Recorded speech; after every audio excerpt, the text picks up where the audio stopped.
Good morning. It is Wednesday, July the 10th, and this is The Drill.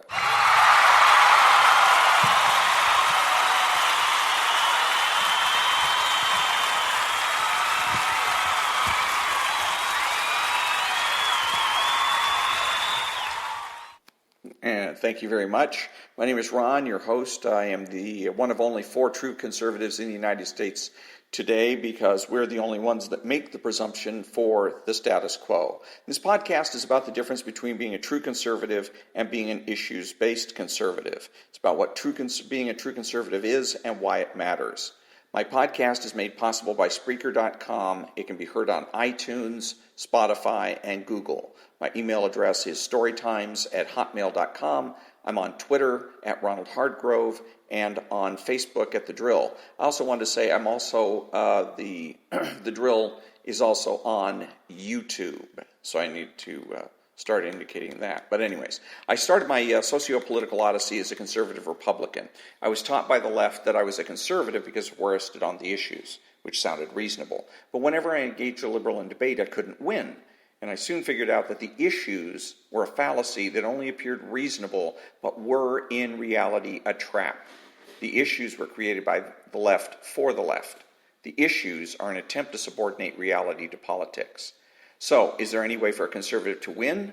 Yes, by redefining what it means to be a conservative. Instead of defining conservative by the issues, I define conservative by reality. And the reality is that the presumption is always made for the status quo. I change only when there's an obvious case for change. The left has the burden of proof always. By redefining the word conservative, I will not only win, I will never lose. The purpose of my broadcast is to convince issues conservatives to become real conservatives and thereby learn to defeat the left each and every day. When I come back, we're going to be criticizing Rush Limbaugh.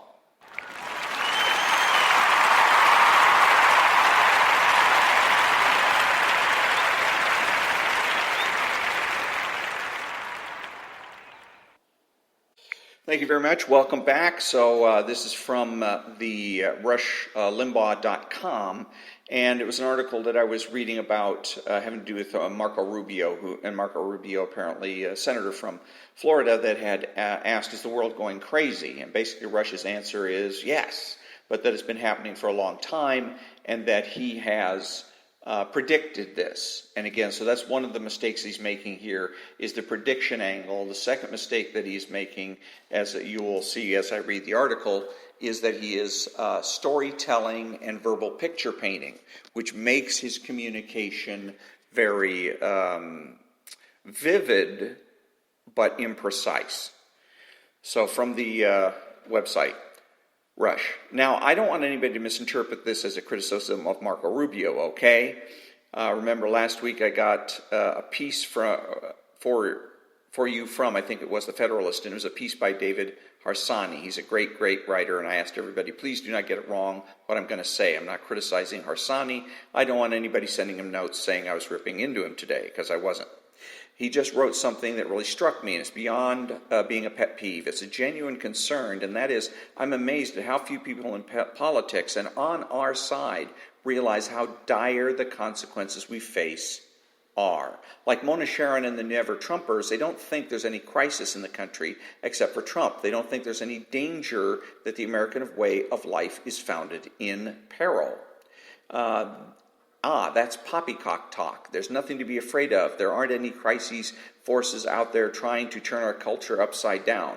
That's paranoia. They don't see it at all. To them, Trump is the big problem. The Harsanyi piece chronicled all of the perversion and all of the absolute filth that has become left-wing daily life in politics. And then he included a line. He said, if any of this stuff ever becomes mainstream, we're going to be in trouble. And that's the line that got me. What do you mean if it ever becomes mainstream? It is. It's mainstream for what percentage of the country? 30, 40%? It depends on how you define mainstream. But this stuff already dominates entertainment. It dominates pop culture. It dominates education. It dominates mainstream media. If it becomes mainstream, That's the problem. It isn't fringe anymore. It's happening right now. I remember warning about it 25 years ago, 20 years ago, 15, 10 years ago, and now here we are. I remember trying to talk to people about abortion. Just to give you an example of this, 25 years ago, I said, if we don't put a stop on this, all life is going to be worth nothing. If we let it get established that life could be snuffed out for the reasons of the convenience of the living, then none of us are safe. And they thought that was extreme, paranoia kind of talk. I said, well, you just watch. They've already got you and everybody else thinking it's perfectly fine to kill as many babies a year in the womb as you want, and nothing results from it. No harm done, it's fine. The next thing they're going to go after are your great-grandparents and your parents. They're an inconvenience. Who would want to live this way? Take them off the life support, do whatever, just give them a drug. Obama even said it, quote, to hell with their will to live, give them a pill, make them comfortable, unquote. What's to say that the next person that becomes undesirable isn't treated this way? You say, Rush, that's paranoid. Now look where we are. Now the Democrats are giving a standing ovation to the idea of aborting a baby up to the time of its birth and in some states after the baby is born. We're long past the point where this stuff's heading our way. We got to head it off. It's here. It has arrived. Well, I have a version of this in a tweet by Marco Rubio. Marco Rubio was blown away the other day when he read that there were people licking ice cream at grocery stores and then putting it back in the freezer. Have we gone crazy? What's going on? He added to the tweet saying, in the just last 7 days, we've decided the Betsy Ross flag is offensive, to kick police officers out of Starbucks, boycott Nike, Starbucks, and now Home Depot, and to lick ice cream at grocery stores and put it back in the freezer. Has everyone gone crazy? Yeah, people have been going crazy for a generation now, and why haven't people seen it? If you don't see it, then you don't see any reason to stop it. And if you don't see it, you don't become alarmed. Now, it's a good thing that people are starting to see it now, but they're still not making the connection that it's here now. Oh my God, if we don't put a stop to this stuff. Hey, we're past the point of no return on this. We're past the point of thinking it's peaked and that it's going to start rolling back. It hasn't peaked yet. Meaning this perversion, wackiness, lunacy on the left. They're going to nominate somebody who is. They're going to nominate somebody that believes all of this stuff, the odds are, and if they end up nominating Bite Me, the party is going to fall apart. It may be in the process of falling apart anyway, but the left isn't going to fall apart. The left is totally crazy. They have been totally crazy for a long time, and too many people have looked at it as just a fringe minority that doesn't pose any kind of new existential threat. And that's just not accurate. They have been threatening and posing a threat for years, and there hasn't been any pushback until Trump came along. So I'm going to stop it right there. It goes on, but that kind of makes the point that this whole article and the whole it's a transcript from his show is completely ineffective, largely because, again, he's using storytelling and verbal picture painting, so what he's saying has a certain vividness to it, but is inaccurate. It has no accuracy to it. You can't, you need to be able to conceptualize and you need to abstract in order to successfully communicate. It's very difficult to figure out what the heck he's talking about. He says that... let's see, he was talking about how there was an article that by Hassani that says that about how insane everything is going, and let me see, is well beyond being a pet peeve, it's a concern, let me see, nothing to be afraid of, crisis is paranoia. Oh, if any of this stuff becomes mainstream, we're going to be in trouble. What stuff is he talking about? This is what he quoted Hassani on this, but what is he talking about of this stuff? Let's see, Hassani piece chronicled all the perversion, all the absolute filth that has become of left-wing daily life and politics. What perversion? What filth? Provide us some kind of a description or give us a quote there so we know what the heck it is you're talking about. Then he says if any of this stuff becomes mainstream. What stuff? Are you talking about the perversion and filth that's become left-wing daily life and politics? Is that it? Don't know. He doesn't say. What do you mean if it ever becomes mainstream? What does mainstream mean? It's become mainstream for a percentage of the country, 30 or 40%. Well, is 30 or 40% of the country really mainstream? Shouldn't mainstream be at least 50, maybe 75% of the country? Don't know. But anyways, again, he fails to define his terms. What does he mean by mainstream? If it becomes mainstream, that's a problem. It's not fringe anymore. It's happening right now. Are there isolated here? And what he's also doing here is being an alarmist. He is, one of the ways that you can tell somebody is waxing idealist is when they start becoming an alarmist. When they start coming out and saying, the world is coming, the sky is falling. Okay? The sky is falling, the sky is falling, the sky is falling. And in an effort to, again, gin up action and get basically a revolution or a counter-revolution going. Because a lot of this is a call to action, apparently, that we're supposed to do something. What we're supposed to do, I don't know. And he complains that nothing's been done over the past 20 years. He doesn't say what it is that should have been done over the past 20 years. And that's part of the problem. Again, with this, he is laying out or attempting to lay out the facts without giving an opinion on the facts. He wants to lay out the facts and then let you decide. And that's the way the left-wing news people do things, because then they get to choose what the facts are or are not, and thereby shape your opinion and your ideas. And he basically does the same thing here. Instead of coming out and saying, none of this would be happening, these are, let's say, the licking the ice cream.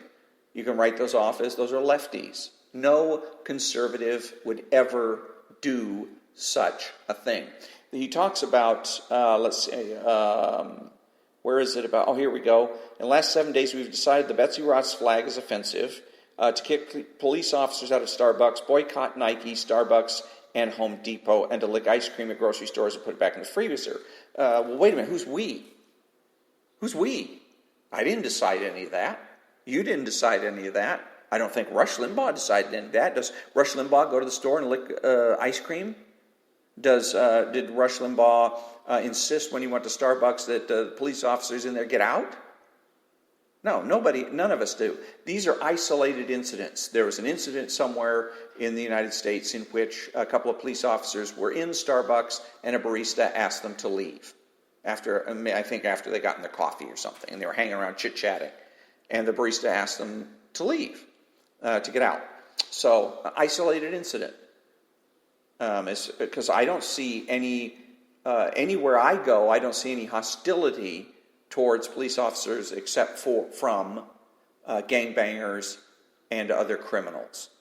So he's not making a very good case here. If he's trying to convince us that the sky is falling, he's not doing a very good job. He talks about, we have decided that the Betsy Ross flag is offensive. Who's we? Who decided that? I didn't. It is Colin Kaepernick that decided he doesn't want anything to do with Nike if they're going to produce this particular shoe with the flag on it. And I've already addressed that. So what? So what? The Nike's property. It's their shoes. They get to decide how they want to design them. And I'm free to either buy them or not. Okay? I'm also free to buy their stock or not. So instead of organizing a boycott, dump their stock. It's one of the quickest ways if you want to penalize any large corporation, dump their stock. But anyways, I'm free to do that. There's no we here. This wasn't put up for a vote. It's not a political issue. It's a business issue. And in Nike's opinion, what is best for the company is that they not do the Betsy Ross shoe. Okay? That's up to them. Maybe they're right, maybe they're wrong. Time will tell. Okay? But it's their property. It's a property rights issue, not a political one. And Rush misses that, and shame on him. He's been doing this for 30 years, and that's part of the problem with Rush Limbaugh is he makes the same damn mistakes over and over and over again. He doesn't learn.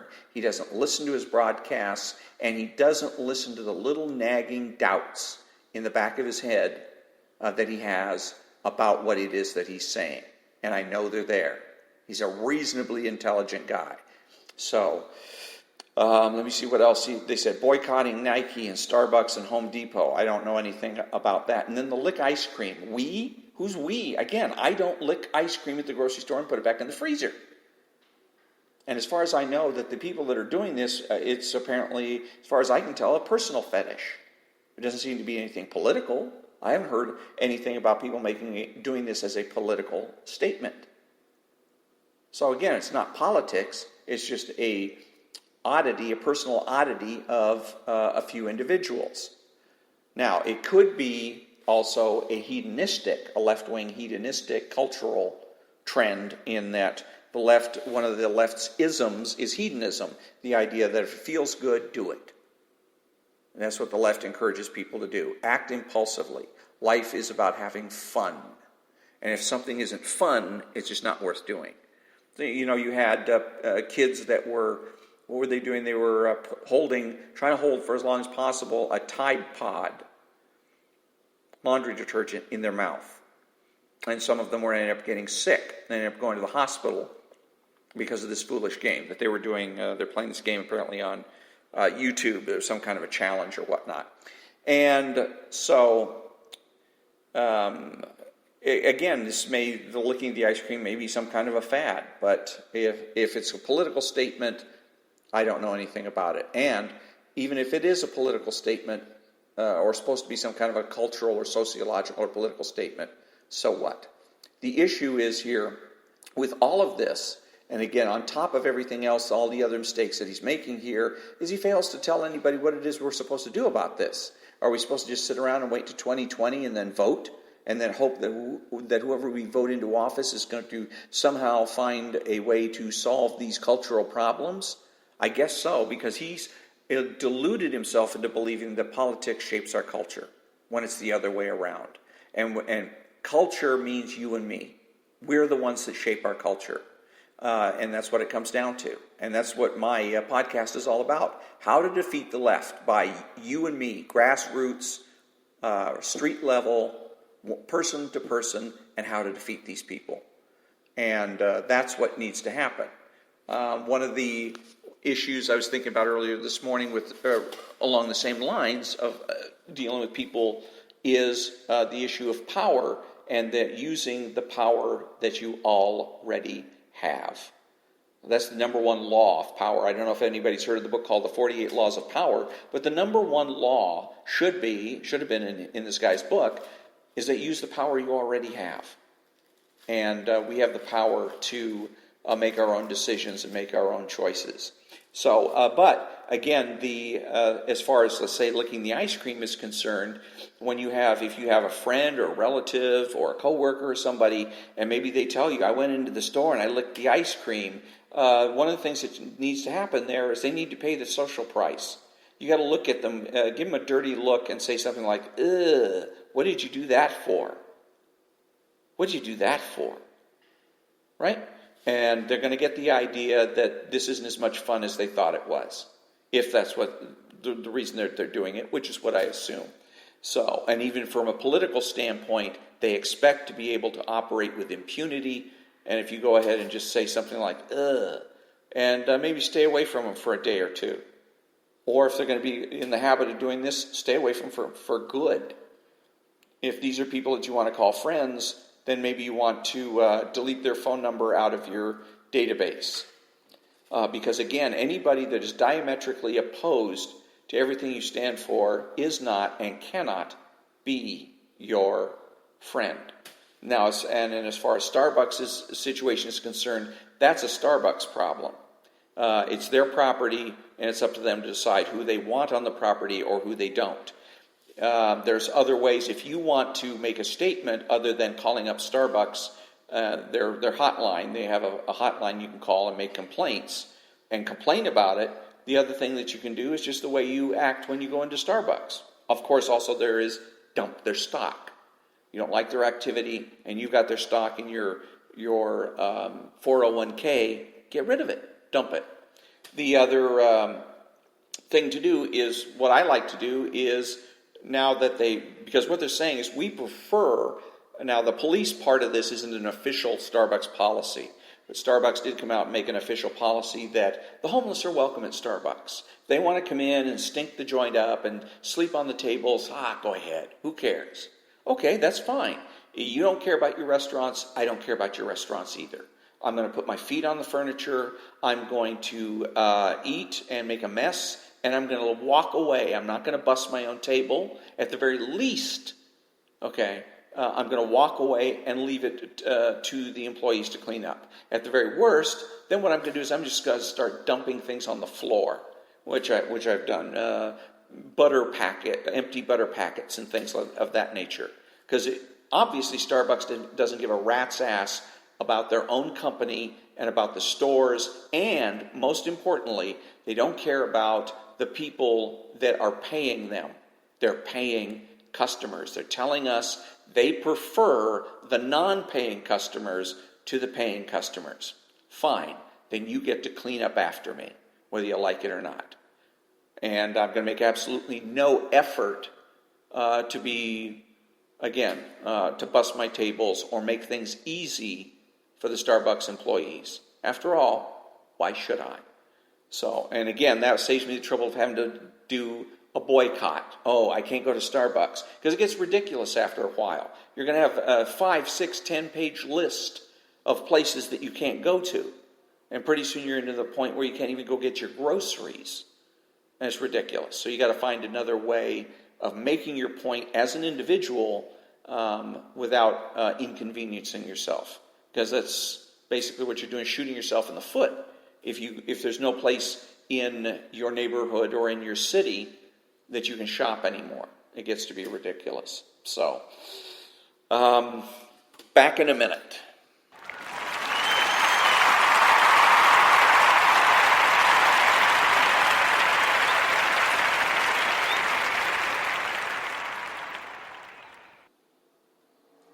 Thank you very much. Welcome back. The second thing that I wanted to cover, I was listening to Glenn Beck today and also Hugh Hewitt. And Hugh Hewitt and both him and Glenn Beck were talking a little bit about Venezuela.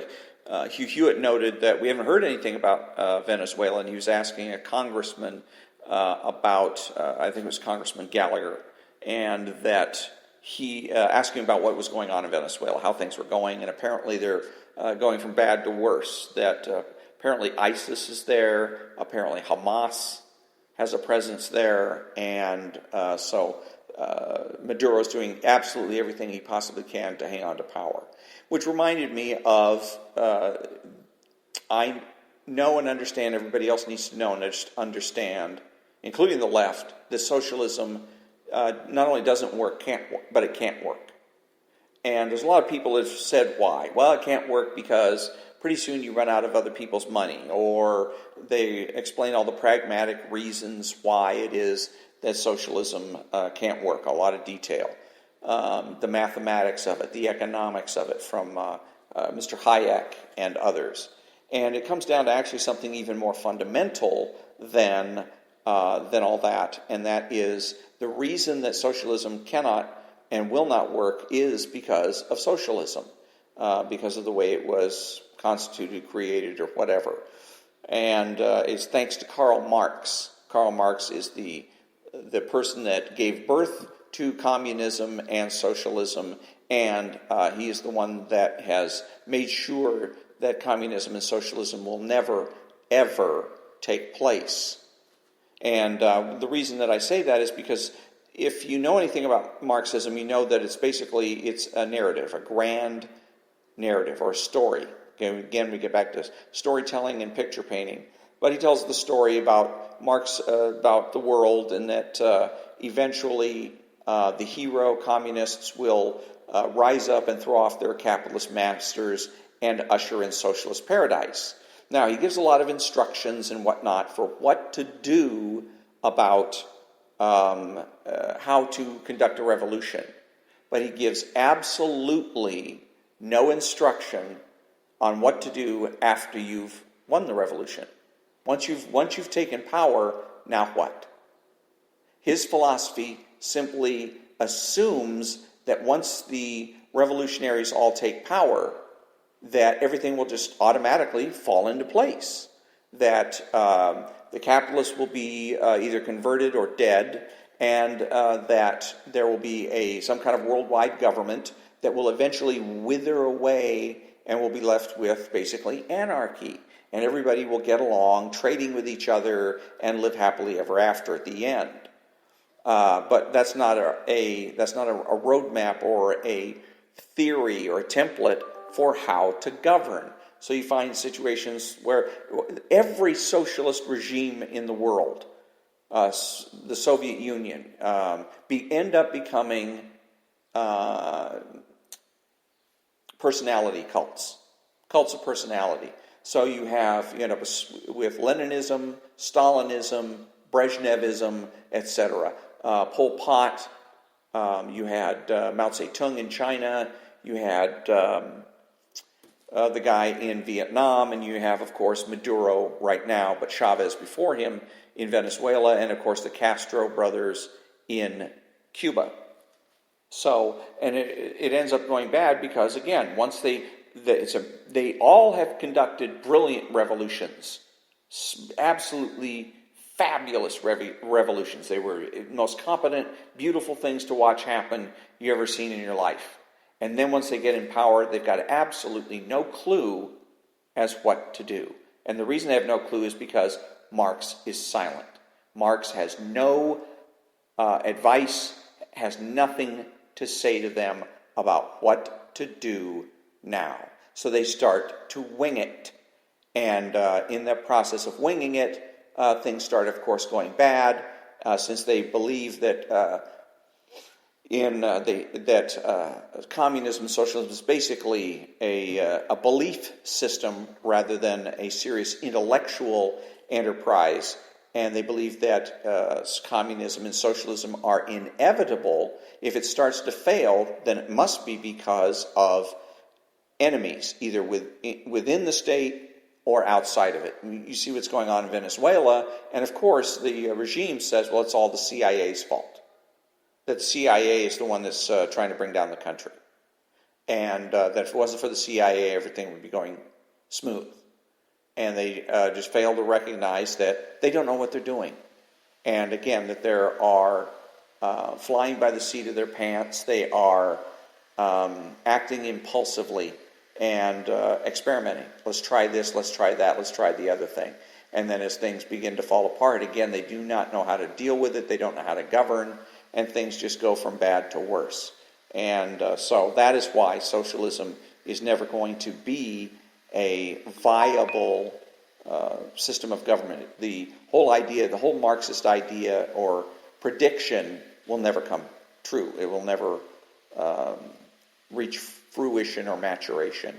So that's, again, so that's the reason why socialism isn't going to be working anytime soon. But the problem is that in the meantime, while all these other people are struggling to figure out what to do, Maduro et al., everyone else in the country suffers, and suffers mightily. So, a good reason, and that's one of the other things that I guess the real point here, the left wants to insist that there really is no such thing as knowledge.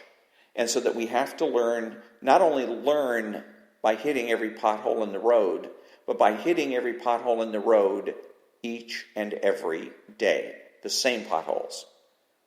Okay, because their attitude is, well, just because the pothole was there yesterday doesn't mean it'll be there today. So they don't learn. Everything is done by trial and error. And it guarantees, this attitude, that they will make the same mistakes over and over and over again. So, that's my little explanation / rant about socialism and why it will never work. Back in a minute.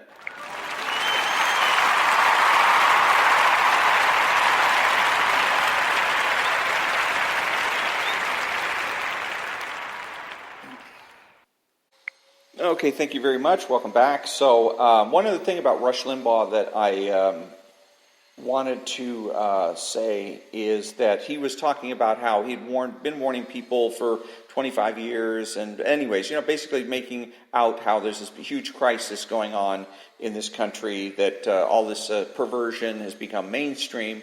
Well, it makes me then ask the question, if you've been around for 30 years, which he has since 1988, then what does that say about your influence, Mr. Limbaugh?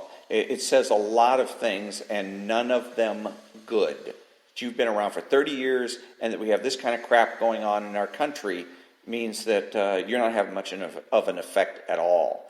And that what you need to do is take a good hard look at why you're not having the effect. It's the same thing with Ayn Rand. Ayn Rand should have much more. She's an absolutely brilliant woman with lots of brilliant things to say. But she has not nearly the amount of influence in the United States or the world at large that she should have. And why is that? Integrity and credibility. Her integrity is hurt because she created objectivism, and the moment she created objectivism, she ceased to be objective.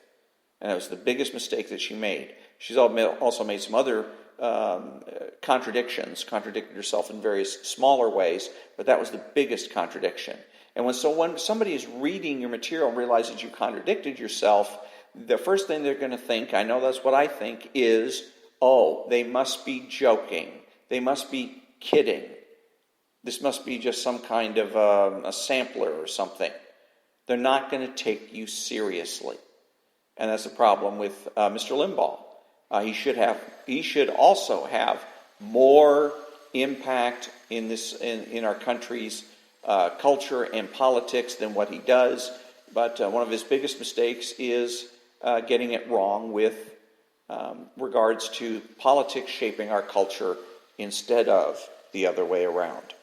In my Attaboy President Trump section here on Twitter from the White House, 11 miles of border wall construction underway in Calexico, California. So I wanted to give a shout out to the President of the United States. Again, the pundits, the right-wing pundits, need to spend more time promoting conservatism and conservatives and promoting the things that are going right with this country, particularly as it applies to conservatives and Republicans. So that's one of the reasons I want to go ahead and give a shout out to the administration for going ahead and getting 11 miles of wall built in Calexico, California.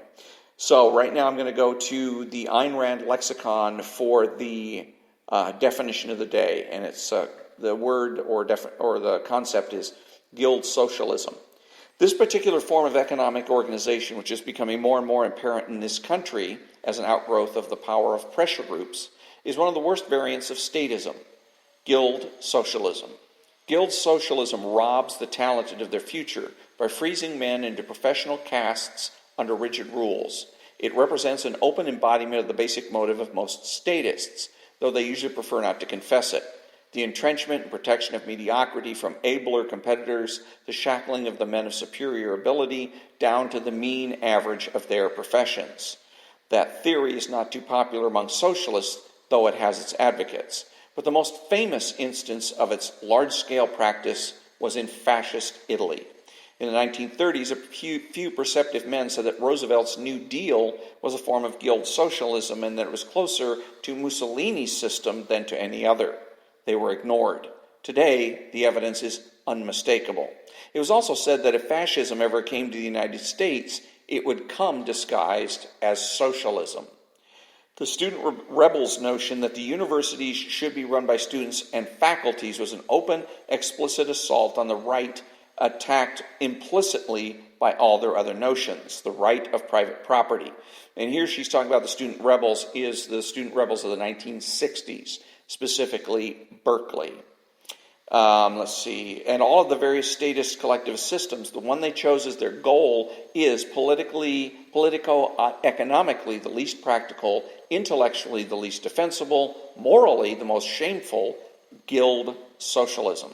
Guild socialism is a system that abolishes the exercise of individual ability by chaining men into groups according to their line of work and delivering the work into the group's power as its exclusive domain, with the group dictating the rules, standards, and practices of how the work is to be done, and who shall or shall not do it.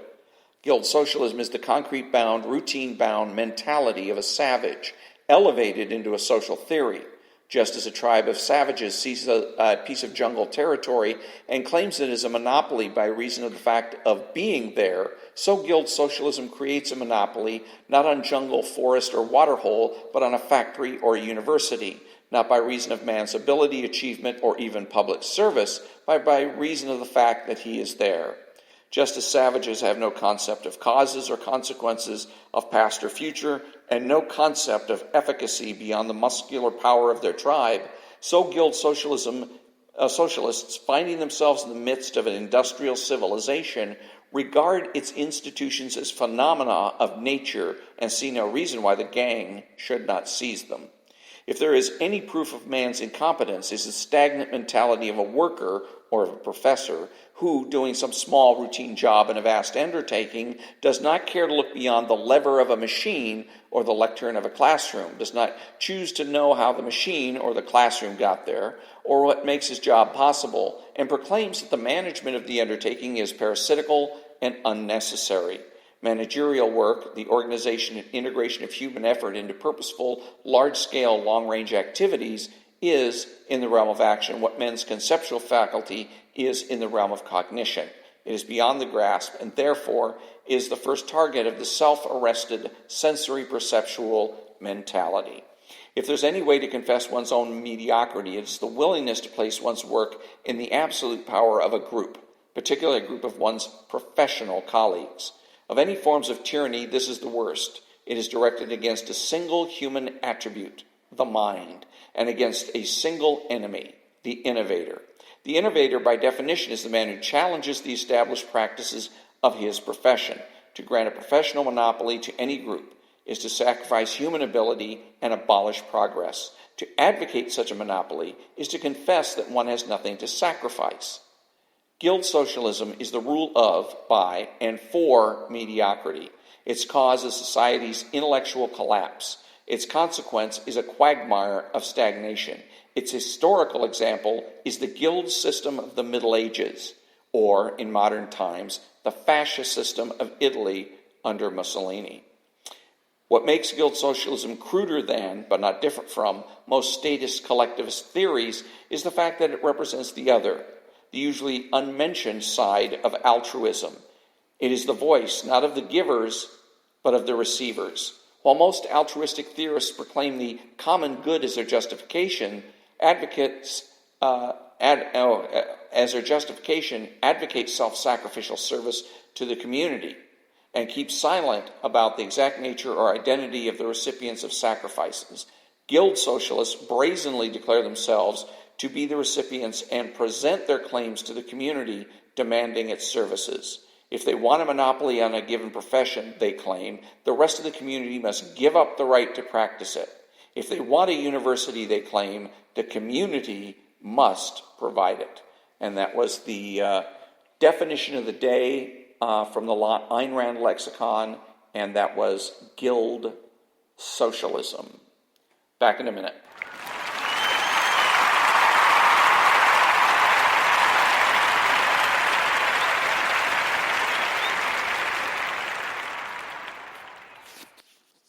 Thank you very much, and welcome back. And now for the conclusion. Who is precisely a true conservative? If true conservative is going to be considered as different from being a regular issues-based conservative. The true conservatives are the people that understand that conservatism is not just political, but cultural as well. They are patriotic people who use common sense. They make judgments instead of predictions, speak clearly and definitively, and are not afraid to say no. They are open-minded, asking why rather than why not. They are consistent, credible, and influential, not ashamed of their existence, unafraid to learn or correct their mistakes. They are normal Americans. And that brings me to the conclusion of another episode of The Drill. And until next time, thank you very much for listening, and have a great day.